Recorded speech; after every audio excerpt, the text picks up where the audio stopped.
Hello, friends. Mark Holmes here with my buddy CowboyJobu, and as always, thank you guys for watching, commenting, and subscribing to the Jobu Sports Report. Because without you guys, well, I would be in my sorrows all by myself, and I'm glad that I can work everything out with you guys. I don't know how you guys feel, but I am completely disappointed and disgusted. We were literally 3 minutes away from being a lot better than 2-3. We can't seem to execute and make the right calls. Over and over again, we've had victory ripped out from us 2 weeks in a row. Now, I know we can find excuses. We can say that, hey, our team played against teams that had extra rest, and I'm sure that played into it a lot because you could see we got tired before the other teams. We could say that we had injuries, but, Green Bay had injuries as well. The difference between winning and losing is literally razor thin. The smallest mistakes can kill you. We see what happened with Ryan Switzer's fumble last week, how that changed the whole complexion of the game.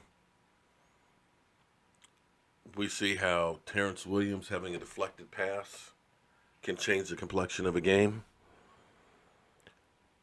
Things happen in football, but you have to be able to adjust.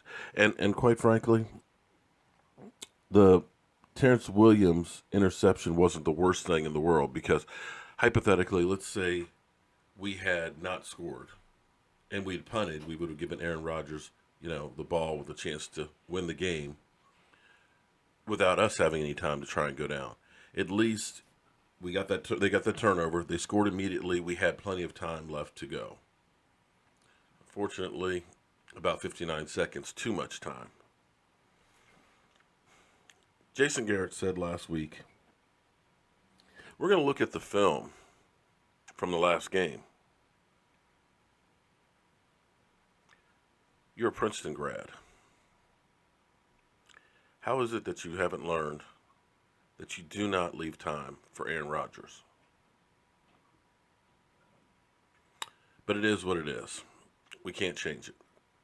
We got Jason Garrett for the season. Who knows how long. We keep going through the same thing over and over again, and Jerry Jones is stubborn and keeps Jason Garrett. I'm still trying to understand how it was so easy to get rid of Jimmy Johnson after winning 2 Super Bowls, yet it's next to impossible to let go of Jason Garrett. But on a brighter note, it's not the way you want to go into a bye week, but maybe it's the right time. Sean Lee gets some time to heal and get back on the field, and he's truly missed on that team. He is the driver for that defense. And instead of going into the bye week with great feelings for the team, maybe the team will go into this bye week with a sense of urgency, realizing that things aren't going to be as easy as they were last year, realizing that they have to recommit, as the motto is, refocus, and get back down to basics. I'm not mad at the team. I saw the team out there competing and playing their hearts out. Now, there's a guy, Matt, on here commenting who, I guess he just hates Dak Prescott for whatever reason. Says that Dak Prescott sucks. He's the reason why we're losing and everything else. It was that interception that killed us. No, it wasn't that interception that killed us. He's thrown 4 interceptions this season. Yeah, well, he's had 5 games. He's thrown 4. Ben Roethlisberger threw 5 yesterday alone. But I don't hear people saying that he's the reason that they lost and they suck and everything else, and they need to get rid of him.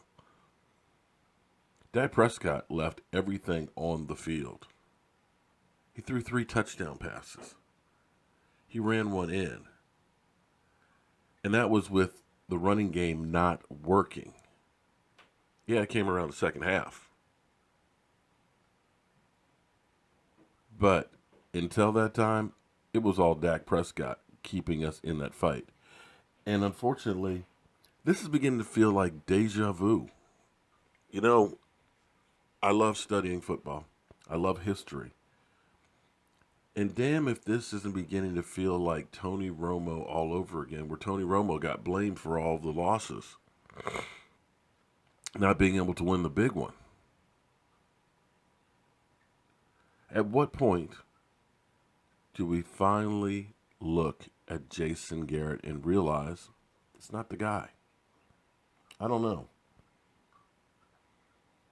But we're going to mess around, keep Jason Garrett, I hope not another year, and continue to waste guys. The time on the field is very fragile. If yesterday didn't teach us anything, take a look at J.J. Watt. J.J. Watt, who missed all of last season, is now missing this season. Broken leg. Odell Beckham. Been hurt all season, now is gone for the whole season. Time is short in the NFL, and you can't waste it. Having great players, windows are short, and you can't waste them. We've got the parts. We have the ingredients. We need a chef, not a line cook. We need a chef. Whew. It's cloudy outside. It's raining. It's wet. It's cold. Very fitting for a day like today. Cowboys, rest for the next couple of days, and then we got a whole lot of work to do. I'm Mark Holmes. This is CowboyJobu. Thank you guys for watching. They got a lot of different weapons. The quarterback, at the end of the day, they're going to talk about that guy as, one of the top 3 quarterbacks who ever laced him up. He's an outstanding football player. Someone said earlier this week, he's been hot for the last 7 or 8 weeks. He's been hot since 2008, and he's a great football player. And every time the ball is snapped, it's a challenge to contain him and the weapons that he has. And I thought our defense did a good job, really just kind of bearing down and making some critical stops. Unfortunately, in the end, it wasn't enough. But there's no question in my mind who we are was on display today. Everybody just kept fighting, kept battling, and on defense. And he's obviously a really good football player, and he can beat you with his arm, or he can beat you with his legs. A big point of emphasis for us coming into this ball game, obviously, was trying to keep him in the pocket as much as we could. At different times in this ball game, we were able to do that. But on that particular play, he got out, and that gave them an opportunity to shoot for the end zone.